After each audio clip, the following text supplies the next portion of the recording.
More music, more of the time. Grant's Rock Warehouse. Good evening, everyone. Yes, we're back again. And we ain't stopping. You guys have the best music. Turn it up! The best music. Four, three, two, one, zero. Welcome to Grant's Rock Warehouse, and to convert the critic tonight, we are looking at two more Bon Jovi albums. We're looking at Keep the Faith and These Days. Can they convert me on these two? I don't know. We will see. Let's do it. Giving you what you paid for. Grant's Rock Warehouse. And we have a whopping 6 people here tonight. Oh, yes. There's a lot of hardcore Bon Jovi people out there that really want to be enlightened by what we have to say. That's right. People will join. But we did really well last night because this Sunday I did the listening party with Jamie Laszlo, and he chose divas to play. Yeah, it was wild. Yeah. And it was wild. Jamie was up there dancing. He was, he was putting on the moves, man. He was like all worked up, and people were just digging it. But he had a lot of you knew the stuff that Jamie picked, but the stuff I picked, I thought, well, maybe it'll fit well enough. Maybe it's not quite that pop diva thing that he likes, but it worked out well. We had good, like the first show got up to like 70, and the second show had like 70 viewers. So it seems like divas is more popular than Bon Jovi. Well, maybe you should have had John Bon Jovi as a diva. I mean, he is a bit of a diva. He is kind of a diva. They might call him a diva now, huh? Next listening party should be male divas. Yeah. Anyway, let's get started. We are live. Welcome everybody watching the show. More people. Now we have 15 people straggle in. All right. We have a lot of people that want to know about Bon Jovi, so that's good. I want to welcome. Okay, here we go. We got Southwest Coast Dave's here with his new name. We've Not to be confused with West Coast Dave. Yes, different Dave. The Elder of Rock, not to be confused with the Parish of Rock. And of course, myself. Let's see what's happening in the chat. Oh, here we go. Let's see. Well, we might as well. We'll just do this. Let's see. Bon Jovi. Never. Oop, that's the wrong setting. Hold on. Let me fix that. Wow, we'll just lose everybody with that setting. So this is all new to Sydney. He's never heard of him. John Bovey. He said. Jamie was into the tequila on Sunday. He texted me like at 2:00 in the afternoon, and he said, "I'm popping my first one." And we didn't have a show till 8. Oh, so he was definitely feeling good by then. Anyone who saw it, you have to go back and check it out. Yeah. The Diva listening party. It's worth just watching Jamie. I mean, dance. Watch him dance to Dua Lipa was awesome. He was dancing to Dua Lipa and the Spice Girls, and it was, oh my god, great. Elton John as a diva. Yeah, we didn't play any Elton. Ash is coming in. These Bon Jovi albums are great. I might flip to the other. I got another graphic background. I might flip to that because that bothers me. There, we'll go with that one. These Bon Jovi albums are great, according to Ashley. Good. That's good. Mr. DC Tune Time. I own no Bon Jovi. I do not hate them. I hate them. Okay. Good enough. That's a start. Brian, how are you? Nice to see you. Welcome to the show. Sean, how's it? Nice. Just come here to throw a thumbs up, but can't get behind this. Well, the thing is, Sean, they're trying to convert me. I'm not behind it either. These guys like it all right. There you go, ladies and gentlemen. West Coast Dave. There he is. Yeah, Dave, I thought you were stoic, Dave. West Coast Dave, yeah. So anyway, let's get started. So, 2 albums tonight, ladies and gentlemen. We are in the 90s. Keep the Faith, 1992. This was Bon Jovi's 5th studio album. They had a 4-year hiatus following the New Jersey tour. Now, if I'm just saying, that's a long span in between records during this time period, considering how they were cranking out records pretty much during the 80s. So both John and Richie had pursued solo projects, but they come back with a little bit more of a reinvented sound. There's no glam metal image, no big hair, there's no spandex. They're a little bit more mature. So anyway, on this record, it's produced by Bob Rock, and they recorded at Vancouver's Little Mountain Studios. Anyway, I'm going to throw it over the panel. I'm just going to go around, and so we'll spend a half an hour on this, half an hour on the next record. I'll go around. This is very much like a Dark Horse album episode. I'll go around, get Dave's, the Elder, and Parrish's views on it, and their rating out of 10. And then for those in the comments section that can chime in, we do want your rating as well. So here we go, ladies and gentlemen. Let's hear what Dave.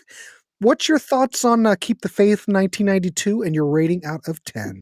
All right. So this album, you sort of set it up real nice. So obviously Bon Jovi, when we talked last, there's a big gap, right? And I think, I won't regurgitate history, but anybody that's listened to an interview or seen the documentary know that the New Jersey tour about broke up this band, and they were able to they sort of went their separate ways. You mentioned John and Richie both put out solo albums.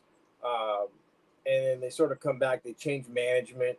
John gets rid of, or they fire Doc McGee, right? And they get, kind of assume John assumes management of the band. So, and then they kind of have a band meeting, I think, out in the Caribbean or something. And they decide, okay, I think we can do this. And then the result is Keep the Faith, right? So Fairburn, I think, is doing an Aerosmith record, maybe Get a Grip, and so he's not available, so they pivot to Bob Rock. And certainly, I think the last two albums I said were sort of the commercial, I referred to kind of in my mind as the commercial peak of this band in terms of sales and all the popularity and all of that. But I think in some ways these two albums are maybe the artistic peak of this band. I think they certainly are more mature.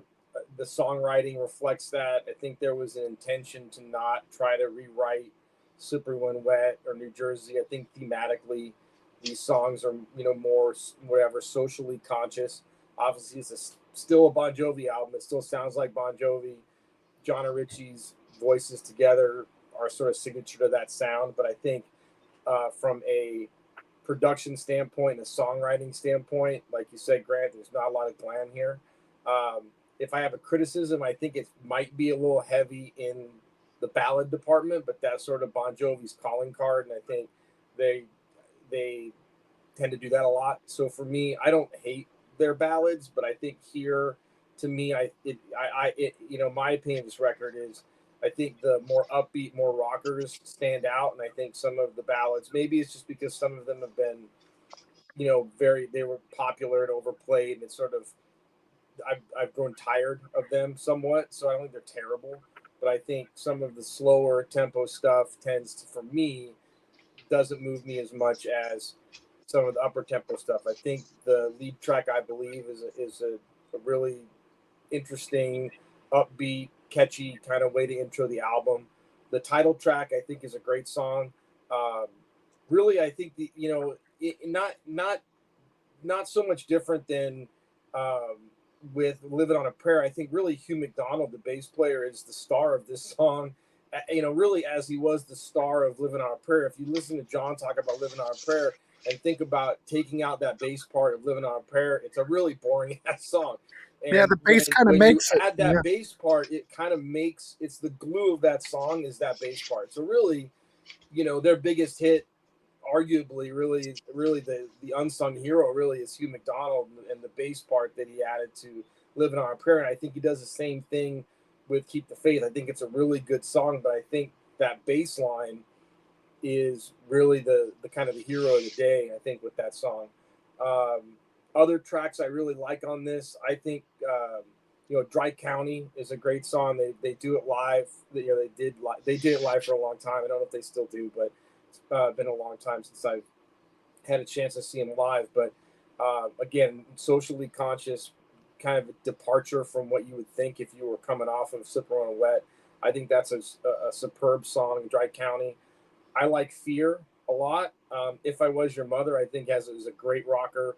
The riff on there, I think Richie's playing is fantastic. I really like that riff, and and I'll add sort of the European bonus track if you have, or it maybe been on a B-side, but there's a bonus track that was not on the U.S. edition called Save a Prayer, which I think is a fantastic song.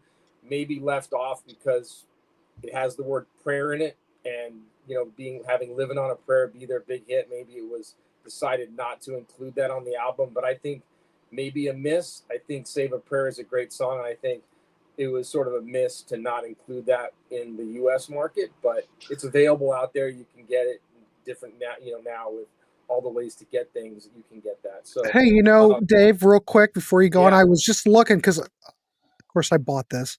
This is the remaster version, not the original issue. And I thought, well, maybe that track is on here. But, you think with a remaster or a reissue program, you would throw something in there.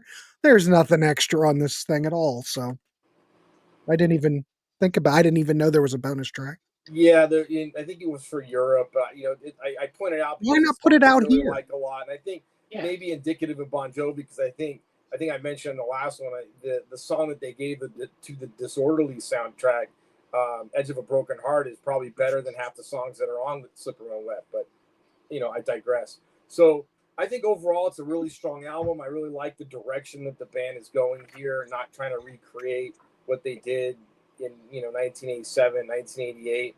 I think they come back strong. Like I said, my only criticism, I guess, here is that I think some of the ballad heavy stuff gets a little stale for me, only because, and again, it could be just a bias because I've heard it a lot, but overall I think it's it's strong. I think it really I think sends the message these guys can write a song that has a little bit of maybe it doesn't all, cars and girls and all that stuff, right? So, so I like it a lot. So I give this album an 8 overall. Like I said, marked down a little bit just because there are some tracks that maybe have grown stale for me, but the highs are really high on this one. So I like it a lot. Oh, look slow. Sydney's already given a rating. I'd give Keith an 8.3. Well, I'll take it. I mean, if anybody wants to give me your ratings in the chat, feel free. But we'll turn back around. Now, DC does have a good point. You have to have the ballads on if you want to keep the ladies happy. And No look, doubt. and primarily what I think their market primarily was that probably by this point. I don't know. I will say this, that Keep the Faith, I was aware of it, but when I saw the album cover, I went, oh, that's what it looks like. Because the last album that I really remember was New Jersey, because that was a big record. And then my recollection, like in the 90s, is that no one really cared, but maybe they did care then. But there's one thing I have to say about this record. There is no grunge influence on it whatsoever. Yeah, I think that's an interesting point, right? They didn't try to incorporate, given what was going on at the time, they didn't do grunge, they didn't do rap, they didn't do anything to try to lean into.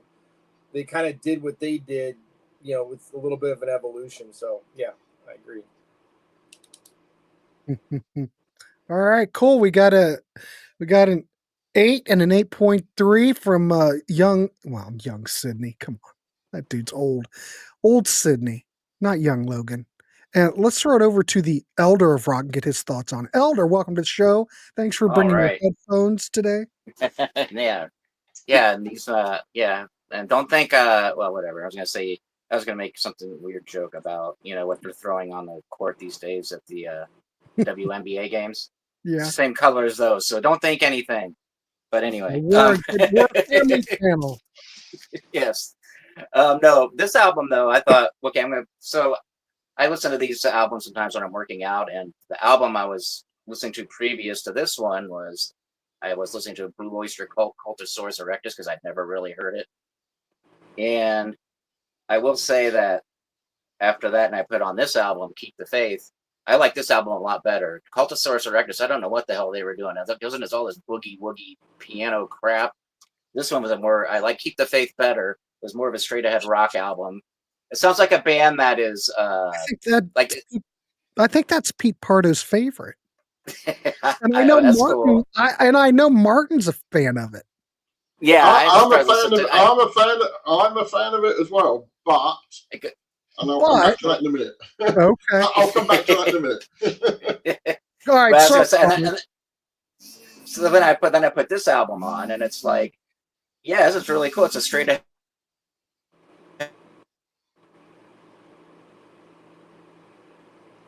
oh, is he in the? Right when he gets to the good part. I can't hear you. You're muted, I think. Can't hear you. No.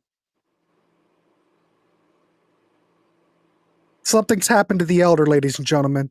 We seem to have technical issues. Either way, Classic Rock Junkie, I will write down your 6.5. If there's anybody else that has, I am ancient. We've been over this before. There's like one. No, there you are.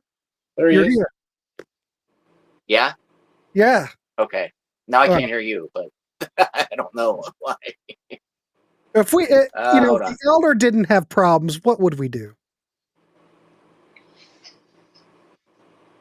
Nope.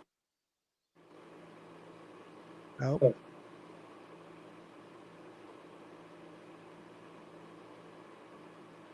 Nurse said, I think when Richie left, I think they had to change the soft. Yes. Well, I can't hear you, so. Okay, well, go ahead. Keep going. I can't hear you though. Can you hear me? Yes. Okay. So what I'll just say about this album, and then I'll try to fix my problems. But I'll just say is that it's like a band that's like free, like they're free from the chains of hair metal. They don't have to they don't have to play to that image anymore. They can kind of do what they want, make a more straight ahead rock and roll album. And like David, I really like the song Dry County. I think that's a really good standout track. The ballads on here I didn't mind too much. I don't think they're that bad. But and then another song I liked on here was Blame It on the Love of Rock and Roll. And there's a Kiss song on Monster called For the Love of Rock and Roll that is very similar, and that this came out before that, so I wonder if Kiss somehow ripped that off a little. But anyway, so like, yeah, this is a really enjoyable album. I really enjoyed it.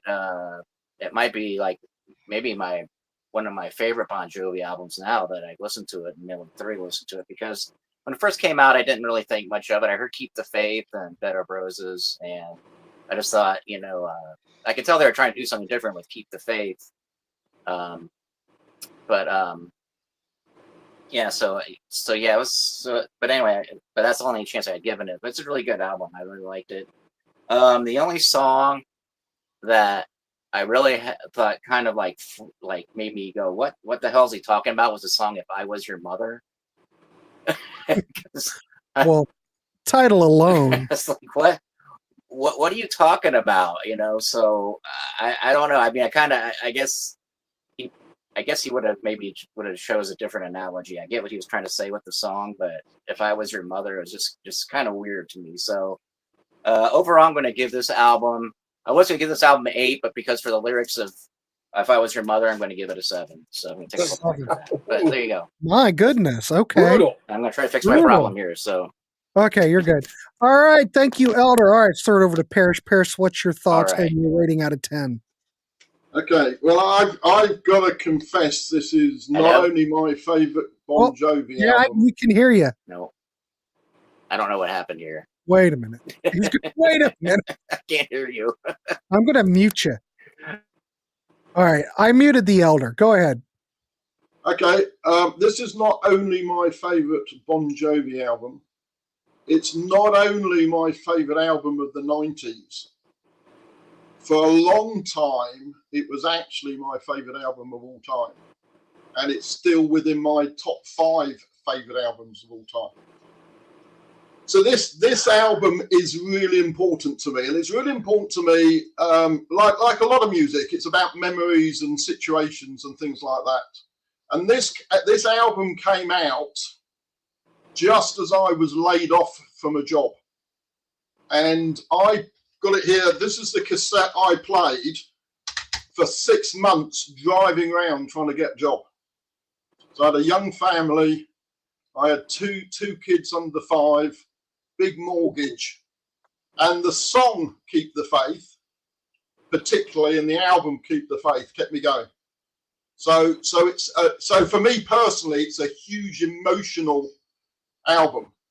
And then if I add to that, as my kids grew up, this was an album that we would play in the car and just sing along to, me and my 2 boys. So I kind of got that memory as well. So a really important album to me, and as I say, would still be a top 5 album. It's interesting what you two say about you don't think they went particularly grunge. I actually think they went, maybe not grunge, but they certainly went alternative. And I think they played a blinder with this album, because how many other hair metal bands survived grunge? I never considered these guys a hair metal band. They looked it. They never sounded like it. And they were kind of in that imagery, weren't they? So you could argue Guns N' Roses, because they were hair metal for about 5 minutes.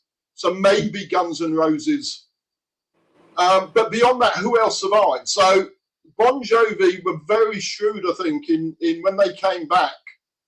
What I think they did, and they released "Keep the Faith" as the single, and I think that is very different to what they were doing before. I think that opening bass line, the chords, the way the drumming builds up to it, the emotion in the song, I think it's very different.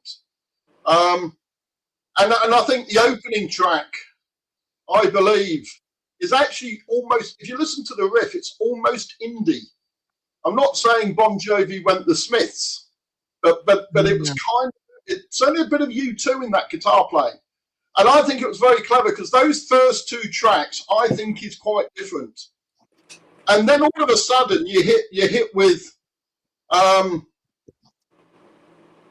Sleep When I'm Dead," and then you suddenly realise actually it hasn't changed at all, really, have they? They're still a kind of good time rock and roll band. So they had a couple of songs to suck you into thinking they were different, and then they kind of showed what they were really about. But over here, it's interesting. You were saying it kind of didn't do very well over in the States. In the UK, I don't know if it did or don't. Oh, it didn't. I just don't really remember it. I think it sold about 1 million copies in America and got to number 9, but by their standards, it didn't do very well. But in the UK, it hit number 1. In most of the world, it hit number 1. It actually had 5 hit singles. So the first single, "Keep the Faith," got to number 5 in the UK charts. So for those who know the song, for that kind of rock, up-tempo rock song, it was a big hit when it came out. The ballads kind of got to around number 10, and then "Dry County" got to number 9.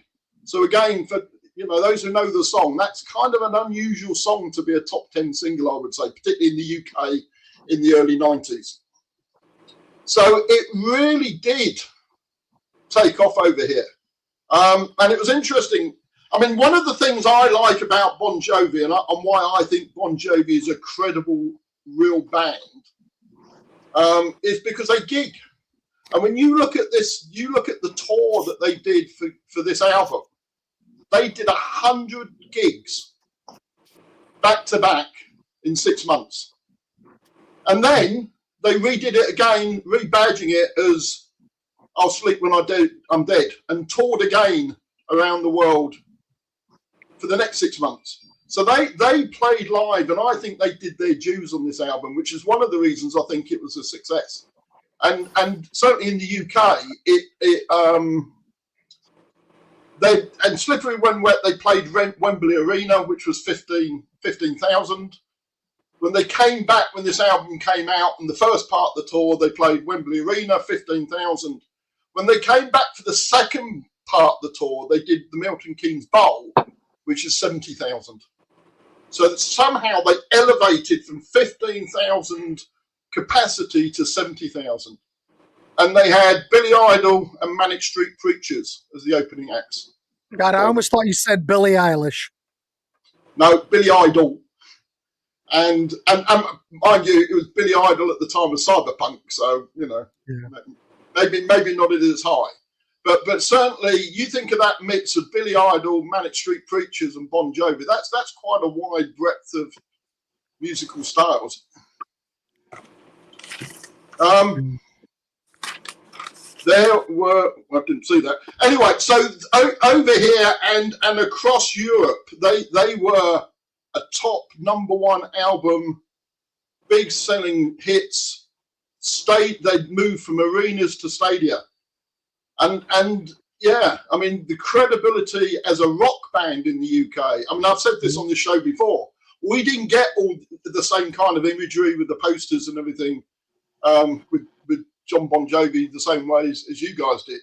So we never really got that. So they are kind of a credible band over here. And I'm saying all of that to kind of try to justify why I like the album so much, I guess. From a point of view of tracks, I think the first 3 songs are fantastic. I Believe, Keep the Faith, I'll Sleep When I'm Dead. Those who've seen me on this and the Contrarians know I don't tend to like ballads. I kind of like rockers more than ballads. But on this album, I do like most of the ballads, although Bed of Roses, maybe not so much. But the rest of them, I think, are good. Dry County is an epic. And the way that builds and the social commentary, I think, is fantastic. And probably tied into what was happening in my life at the time.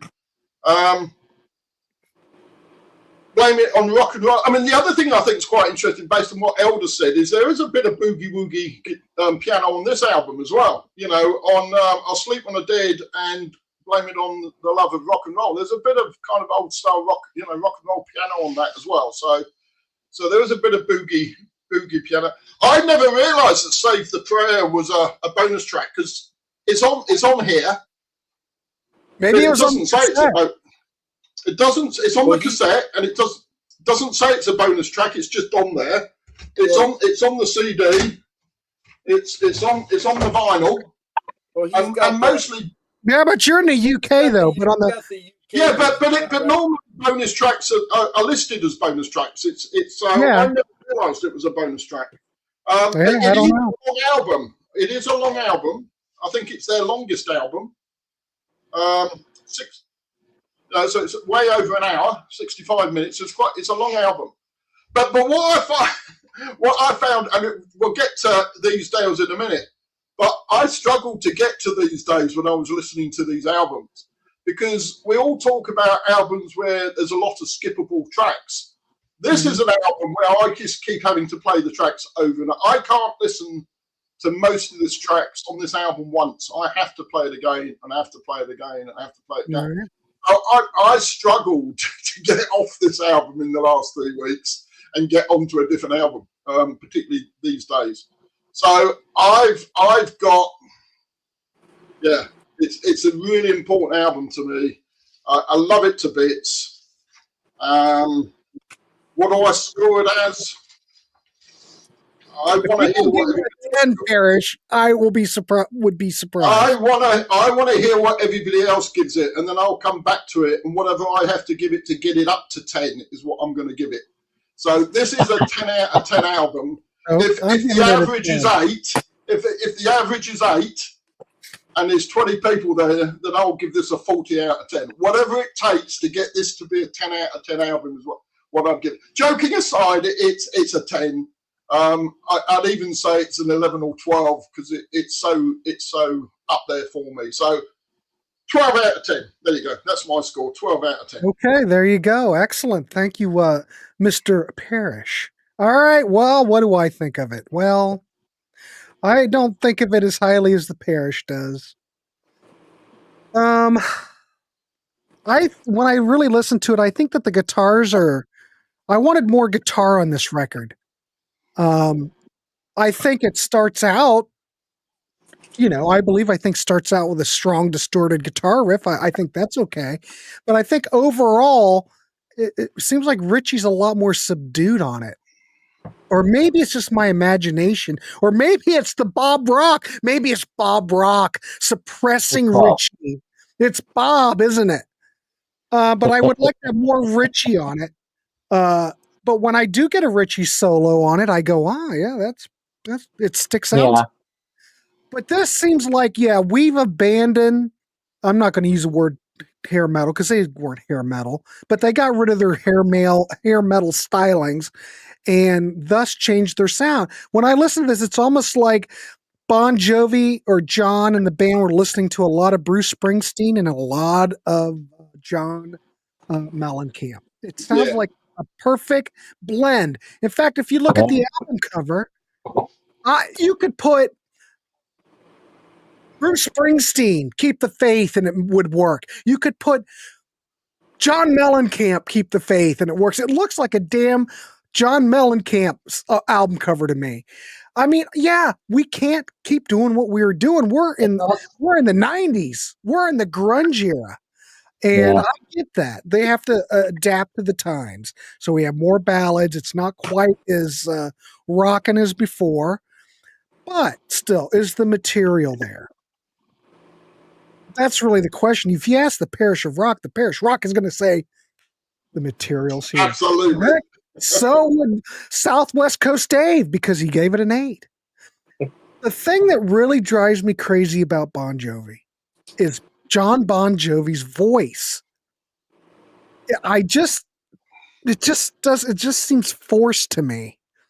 I keep trying, and it seems like if he does a ballad though, I'm listening to it going, well, yeah, it sounds like he's not trying so hard. It just kind of comes out of him, you know.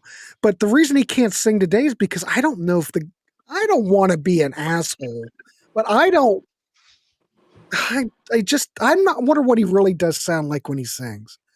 And that's what I really have a problem getting through.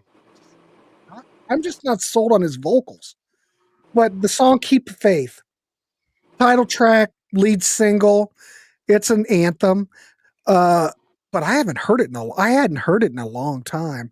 The guitar solo by Sambora I think's good. The thumping bass on it I think is key to the bass track. lick, yeah, it is a good bass lick. The bass is key. So let's get rid of the guy who plays it. I'll sleep when I dead. Or maybe just invite the guy that plays it to actually be a member of the band. Or that. Because it was a different guy, right? It wasn't third Alex. Alec John Such. And you see there's only 4 of them, 4 hands there, 4 of them pictured on the next album too, so they haven't fully, so they don't really have, there's like 4 members instead of it. No, I think there's 5 hands. There's 5 hands. Oh, there is? Okay. And then the next album, they only have 4 pictured. Yeah, they're still brothers on this record. Yeah, by these days, Alec is out of the band and they're down to 4, but yeah. Yeah, I guess he just wasn't into it. He was burned out by this point, but whatever. I think there were some live playing issues. As a little bit what I remember hearing is live, he was starting not to cut it so well. So, Bed of Roses is a nice ballad. I hate to say it. I can take more of John's ballads than I can the other stuff at this point. I don't have a problem with Bed of Roses. It seems very heartfelt. It's got nice piano in it. Guitar solo again. That's really what I want more of that. It's okay, but the problem is a lot of these songs, I mean, I've been listening to it all day. I listen to this and then I go back to the other one. I go back and forth. And I still, other than the hit singles, nothing really sticks in my mind that I could come back to you and recite or hum or really remember. I don't really remember anything of it.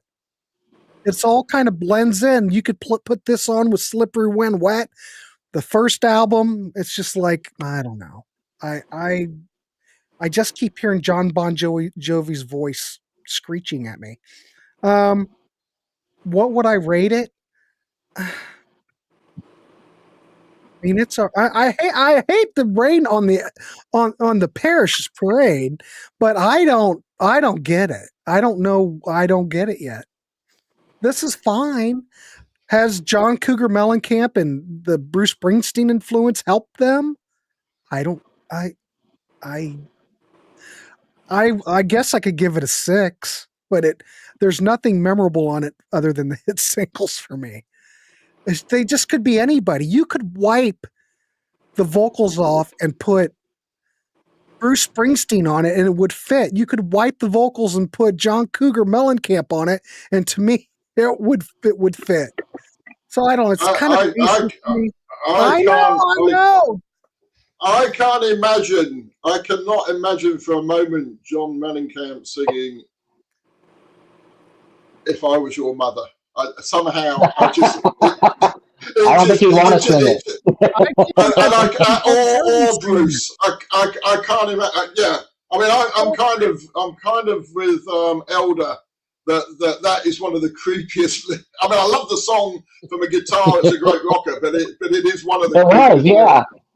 Yeah, it is. It's like, I mean, look, it's like a lot of things, isn't it? You like his vocals or you don't like his vocals, and if you don't like his vocals, then that is going to be a downer on the album. Because I love his vocals. I think there is real. I think there's real passion and emotion, and in those vocals. I think it's so genuine, and I think this is the real Bon Jovi. I think what they did up to this point was almost fabricated, and this is where that social awareness and the change in tack which they did on this and the album we're about to come on to.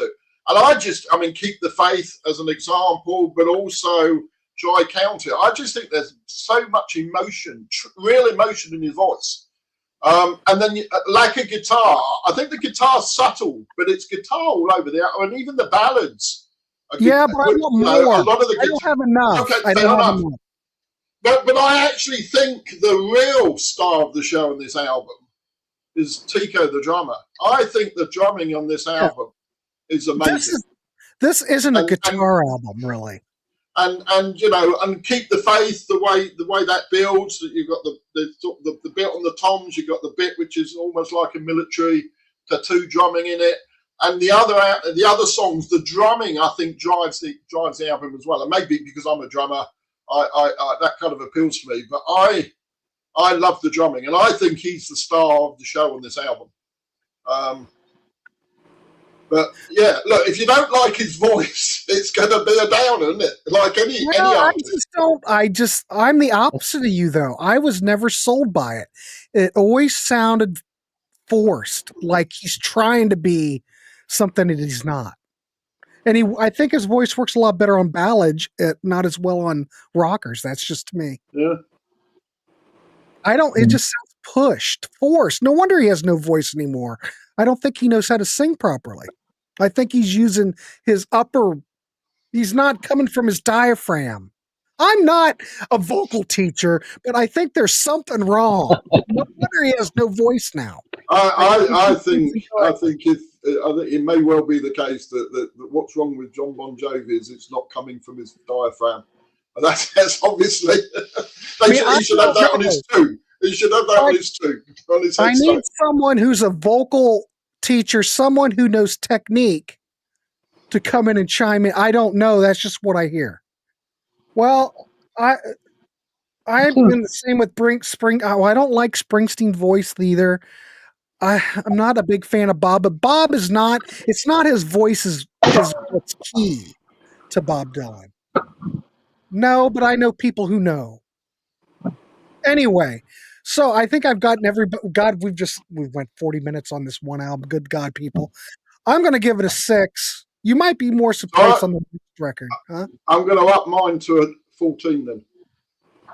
I'm going to leave it at 10. No, 12. It was 12. Wait a minute. Bon Jovi is a hybrid of Edith Bunker and B. Ted, you know that's not true. You're going to get the parish all worked up. All right. What do we have? You would if I knew who they were.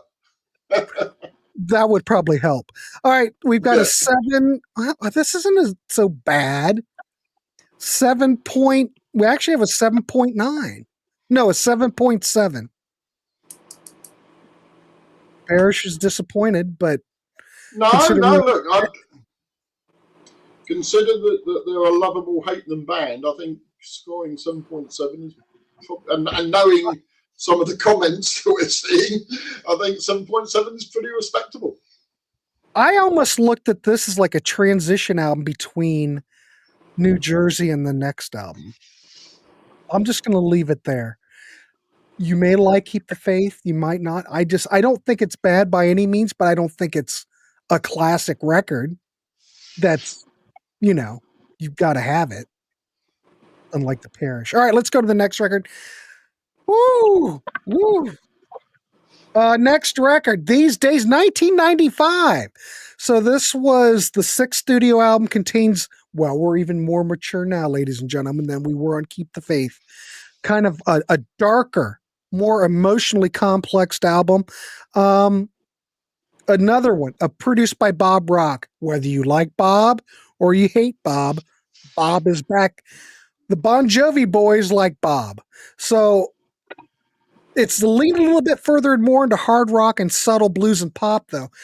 And this did not, speaking of commerciality as far as a success, it peaked number 9 on the Billboard chart here. We'll ask the Parish what it did over there. And it sold 4 million copies worldwide. So, if you know this record, ladies and gentlemen, in the chat, I do want to get your take on it. We're going to start out with Southwest Coast Dave and get his thoughts on this record. This record sold a lot less, but look about when we are. We're 1995.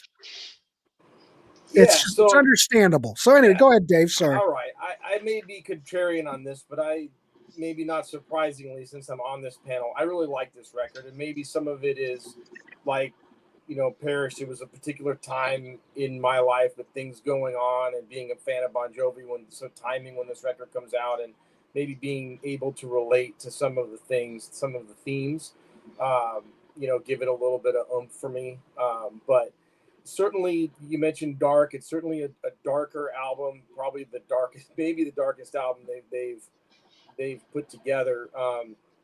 John has said that he wasn't really in a particularly dark state of mind when he wrote this album, but that's sort of how it happened. I know that the writing took a long time. This was an album that they had started writing and they weren't going to make the original delivery date, which why in between these two records, you get a greatest hits album come out because they didn't, they didn't have the songs, right? So Crossroad comes out to kind of bridge these two because there's a gap.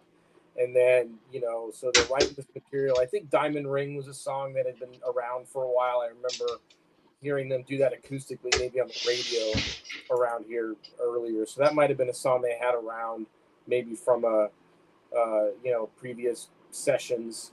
But, it sounded like a difficult record maybe to write, or just took a long time to get the songs together. We alluded, Alec is officially out of the band at this point. And you're down to 4 members. Hugh McDonald is still the bass player. And I think it's pretty well known or well assumed that he pretty much played bass in the studio on most everything in the catalog. But Alec's out, so you've only got 4 faces on the record. So he's certainly darker. And not to fact check Grant, but I think this was produced by Peter Collins. So they shift producers. Go to sort of Peter Collins, I think he had done did Alice in Chains. I know he did Queensryche's Empire. So certainly a producer that is, a further shift away from, glam, certainly. So, maybe kind of speaks to some of the overtones or the production of this record being darker. But, certainly thematically, I mean, they're dealing with, adultery and guilt. Why was I thinking Bob Rock? Oh, well, the brain. Yeah, Peter Collins. Things. I mean, thematically, this record has all the darkness, but to me, there's still a stream of hope running through all of the darkness of this record. So it's certainly thematically, it's heavy in terms of the lyrics and the themes, but there's, to me anyway, my takeaway, there's still sort of a sense of hope out the other end, right? It's not a doom and gloom and we're all going to die and whatever kind of thing. So while it's heavy and dark, thematically and lyrically, and even from a songcraft standpoint. Like I said, it didn't feel, felt like, I was on the up coming out the other side. So I've always really liked this album. I think, it has, some of the high points for me are, I like Hey God a lot. I think These Days is maybe one of the best songs they've ever put together. I think it's really well thought through. I think maybe if I was doing maybe the top 10 songs in their catalog, I think These Days might be in the top 5, if not higher. I think it's a gem. And I think top to bottom, I think it's a really, I won't go track to track, but I think it's a really, really solid record. I like it. If I'm ranking, I love both of these records. If I'm ranking this one, and again, maybe it's just time and place where I am in life when this record comes out. So as much as I love Keep the Faith, this one is higher for me, and so I'm giving this a 9. So I know it's probably higher than most people are going to give, and maybe be a little contrarian there, but I really like this record. It doesn't, like I said, we know that Bon Jovi's always had sort of the connection to Springsteen and all of that, but these records for me don't feel contrived or forced in any way. It feels genuine and legit where these guys are at a time and place, and maybe they've pulled the wool over my eyes, but I've never felt like it's contrived or forced. I feel like some, it feels where they are at this time, and it's where that these songs come from a genuine place, and so that's just my take. I'm giving it a 9. All right, cool. Sorry, I meant the brain. Peter Collins, not Bob Rock. Peter Collins did Rush. What Rush album did? There was a Rush album around. Peter Collins, didn't he do Race Under Pressure? I'm trying to remember. Who did Peter Collins produce in the chat? I can't remember. Give me something. I can't remember either. But anyway, Peter Collins, I have no problem. Peter Collins is a producer. So we have a 9. If anybody else knows this record in the chat and wants to chime in as far as their score, I'll tally it now. Doesn't matter. All right. Thank you, West Coast Dave. Let's throw it over to the Pierce. No. See the thing. The Elder of Rock. I screwed it up. That's okay. All right. Cool. This album I didn't like quite as much as Keep the Faith. But you could definitely hear like the first couple of tracks I really like. I think for me it starts out pretty good, and then to me it just kind of slips into like too many ballads towards the end.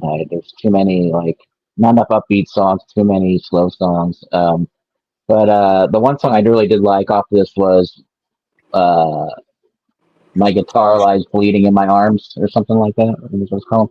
Oh, that was a really cool tune.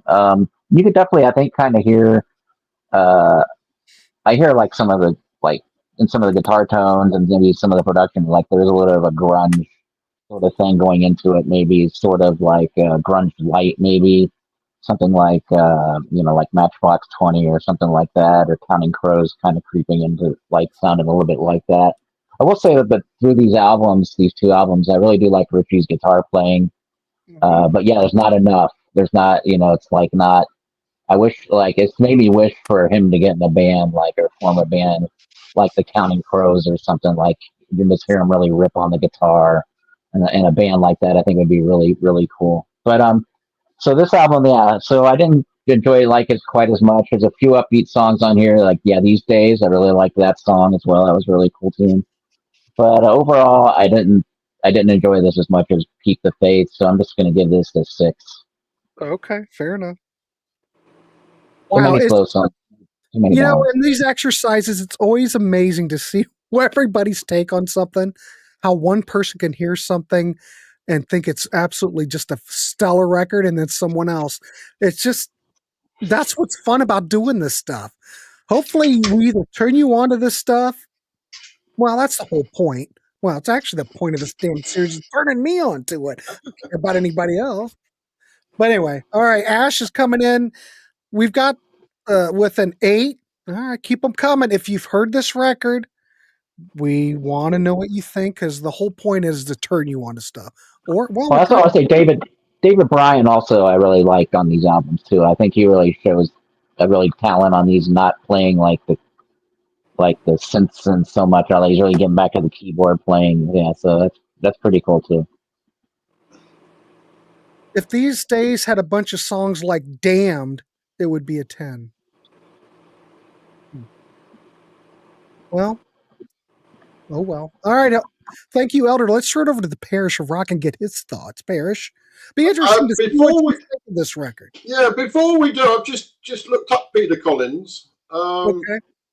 So it's interesting who he's produced. I mean, really is interesting. So early days, he did a mod band called the Librettas. He did the Tigers of Pang Pang, new wave of British Parish, metal. I've got that Lambretta's album on vinyl. Yeah. He did Tracy Ullman, Nick Kershaw, Blancmange, Jermaine Stewart, Air Supply, Gary Moore, Rush, Queensryche, Gary Moore, Tom Jones, Jane Weedon, Queensryche again, Alice Cooper, Hey Stupid, Suicide Tendencies, Rush, Bon Jovi. So you've got to say that he was a very, very producer. He certainly didn't stick with one style. Well, and after this album, he's all over the place with what he's produced as well. He seems like he's produced a lot of big names, though. Yeah. Peter Collins. So, and coming back to what Dave said, I wouldn't have thought, based on that, some of those bands and artists I've read out, he would have been the go-to producer for this album. I mean, it doesn't kind of fit the style. And before I come on to this, I do want to just quickly mention Crossroads that came out, and because there's two new tracks on it that don't appear on any other album. So you got Always the Ballad, which was a #2 hit in the UK, and you've got a song that I think would fit right in with these days. Someday I'll Be Saturday Night, which was a top 10 hit in the UK as well. So this certainly in the UK and through Europe had two big hit singles off the greatest hits as new tracks. And coming into this, they toured Crossroads so to the point that when These Days came out, it came out about a week, if not less, than when they played Wembley Stadium. So they headlined Wembley Stadium, which was the I think Grace Under Pressure was him as well. I think from what I just looked at. I think so. I thought. So headline Wembley Stadium, probably certainly at the time the biggest concert venue in the UK. Van Halen opened for them, so it shows you kind of where they were at the peak at that time in 1995. Pete Henderson, another Pete. Oh, was it? Okay. So they were absolutely huge at this point when this album came out. And coming back to your question about how did it do, it was a #1 album, and it had 5 top 10 singles. So This Ain't a Love Song, Something for the Pain, Lie to Me, These Days, and Hey God were all top 10 singles in the UK. Amazing. So you know, they'd kind of hit a lull in the States, but through Germany, most of Europe, South America, I think Australia, they were on a high. They were a huge band around the world. It just not in America. They kind of maybe the rest of the world kind of cottoned on a bit later, or maybe preferred this style of music to what they were doing earlier. So it's a big album. What do I think of it? Well, everything I just said about Keep the Faith. If Keep the Faith didn't exist, this would be my favourite album by them. Okay. So this is my second favourite, and I think it's a really good album. So it kicks off, I think, really. I mean, Hey God is just such a powerful opener, a kind of a statement of intent. Something for the Pain almost to me sounds like somebody like The Alarm, that kind of acoustic rock type music. Really like that. And then the ballads are kind of, I think, anti-love songs for a change. So obviously this ain't a love song, it's an anti-love song. But some of the others as well, like My Guitar, Lies Bleeding in My Arms, It's Hard Letting You Go, Diamond Ring, they're all kind of laments. And because of that, I like them. I don't like soppy love songs. These aren't soppy love songs. They are ballads. They're slow, but I think they're laments. They're kind of, I think there's real emotion in there. And then the rockers, I mean, Damn to me is Keep the Faith Part 2. It's kind of got a similar bass, a similar guitar sound to it, very similar drumming.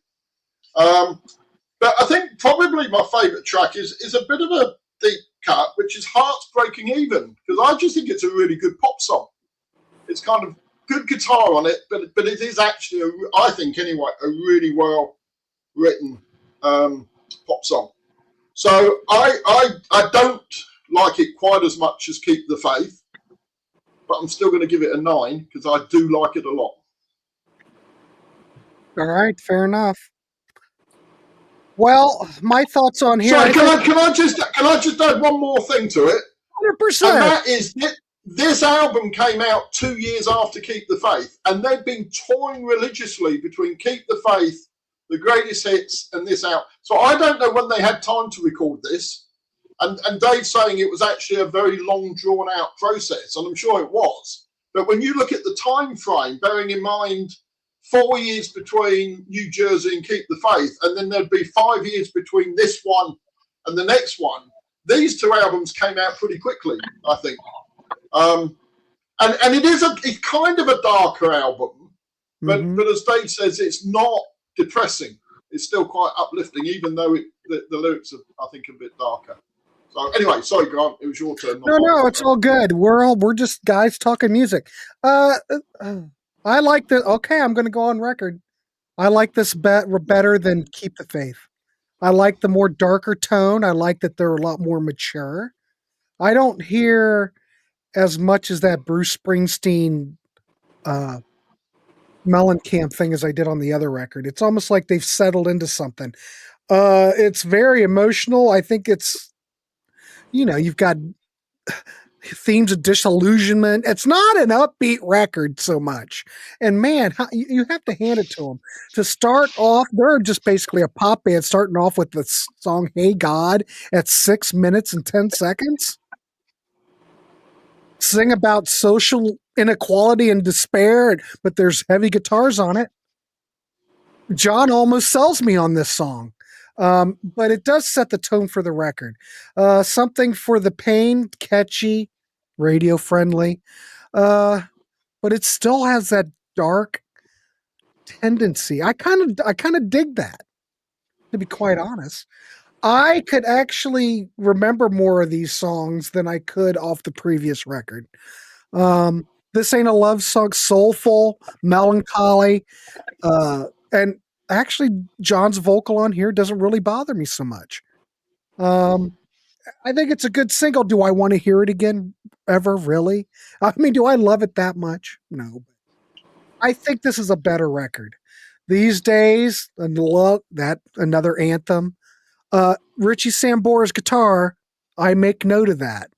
I think a lot of this stuff, the playing that he does on these records, like, he'll add like the electric guitar on it, and a lot of these flourishes, even though I don't think he's up in the mix as much, I blame Bob Rock, who didn't produce this.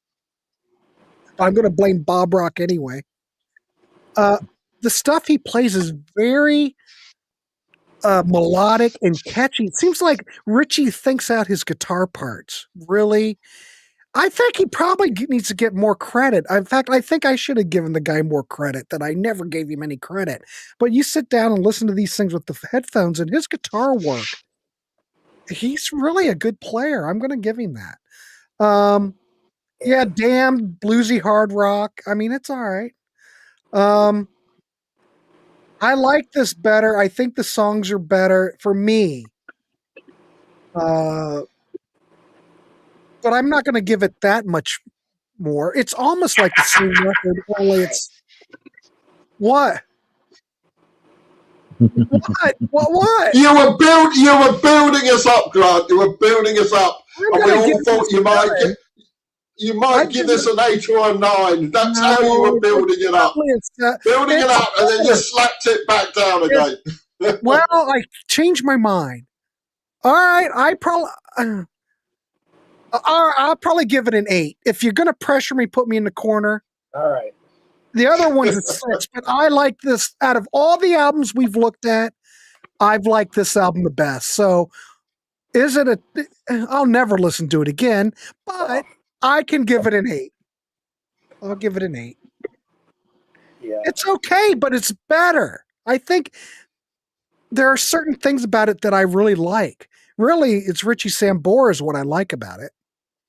I've always thought that Richie is, again, admittedly one of my favorite guitar players because he's one of the first ones that really I was into when I started learning how to play. So I have nostalgia built into it, but I think that Richie is, not taking away from his guitar playing because it's top notch, but I think he approaches guitar playing like a songwriter. And I agree. Not just a shredder. And I think that, as great as a guitar player he is, I mean, he brings to this band the vocal harmonies and the songwriting are as important, if not more important, than the shredding or the hey, I need to show off. So I think Richie knows how to play to the song. Whether you like the songs or not, he knows exactly what to put. Yeah, I think without him in the band, I'm assuming they lost a lot. We'll get there. We'll get there. But just between us, I like what he does on these records. Yeah. He knows exactly what to do for the part.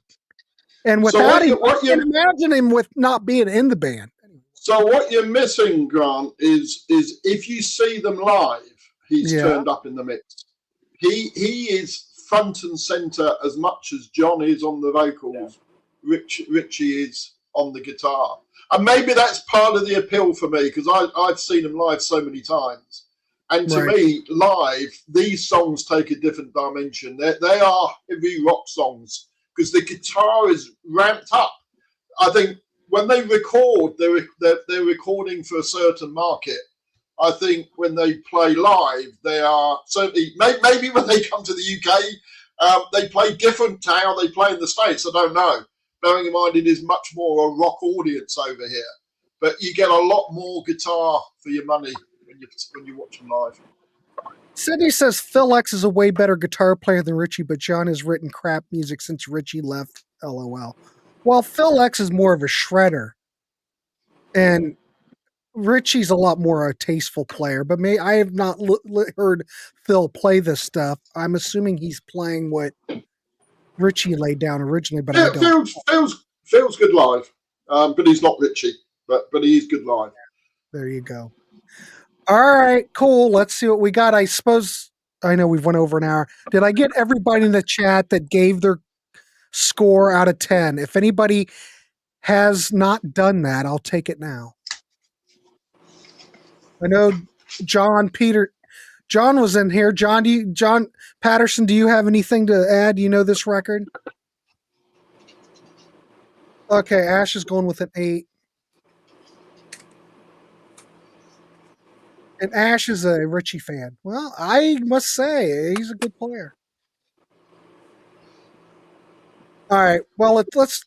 I guess we're ready. All right. Let's calculate. We've got this. Oh my God! Another one of those. No, we've got a 7. Oh my God! It beat the other album. It's a 7.9.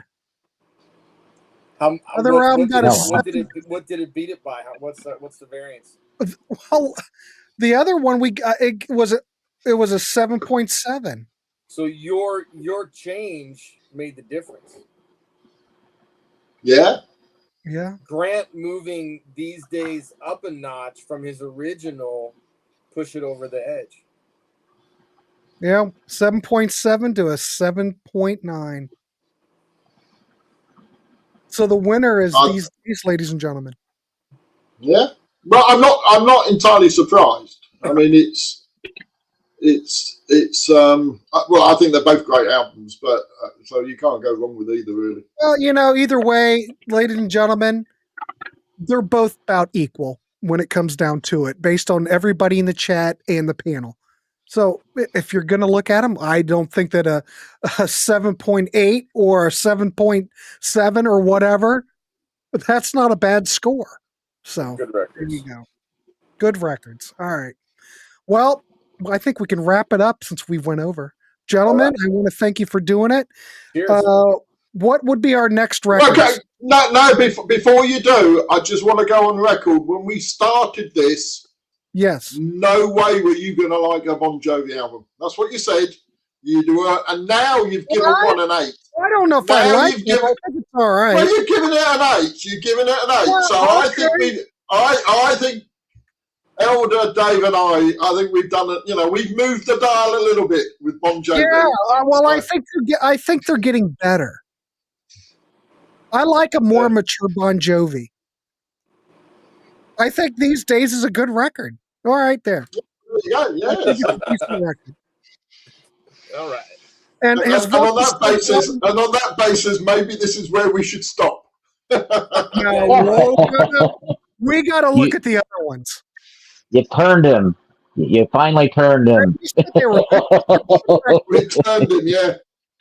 I must admit, I had to metaphorically get Grant up against the wall by the scruff of the neck and threaten him, but we did get him there.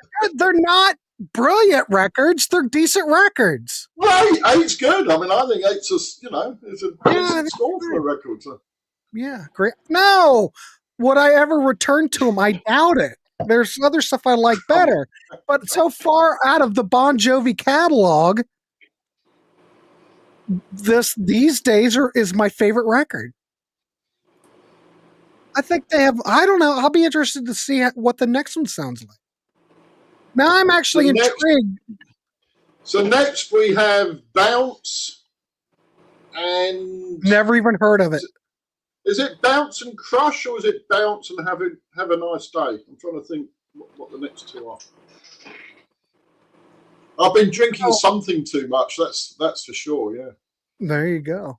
I'm trying to think. Is it Bounce? It's Bounce and Crush, I think. Next. I don't know. We're going to look at them anyway because we're doing the whole damn catalog. So damn it, we're going to look at them. I think it's Crush and then Bounce. I think Bounce and Crush. Oh, it's Crush. Yeah, sorry, it's Crush and Bounce. You're right. Yeah. Crush and Bounce. Some people, Sydney says it's unlistenable. Well, I don't. Well, spoiler alert. I don't have a problem with These Days. So, huh? I said spoiler alert. They don't write another record like Keep the Faith or These Days. So, I think they're gonna. We'll not saying good, bad, or indifferent, but they. You know what's going to be funny? Like I'll probably listen to one of those and just think it's absolutely fabulous. Yeah, probably. Well, I have to see. No, I think there might. I mean, look, I'm not putting a lot of hope into this, but Crush is very different to These Days. But there is an element of almost power pop adjacent on a couple of the songs on that album. I'm in. I'm in. So you might not see it yourself, you might not agree, but there's a couple of tracks that I think are almost power pop, and therefore you might like those songs. All right, so everyone in the chat, please at least listen to them and come with an opinion on Bounce and Crush if you haven't heard them, and we will tally and see what we all come up with. All right, panel, I will be sending out a date here soon. All right, looking forward to it. Thanks, guys. Yeah. Gentlemen, Cheers. Dave, Parrish, Elder, stay tuned, folks. There's more coming. And these other albums, I don't think I've ever seen them before in my life. So, be interesting. All right, cool. Thanks, everybody. gentlemen. We'll see you.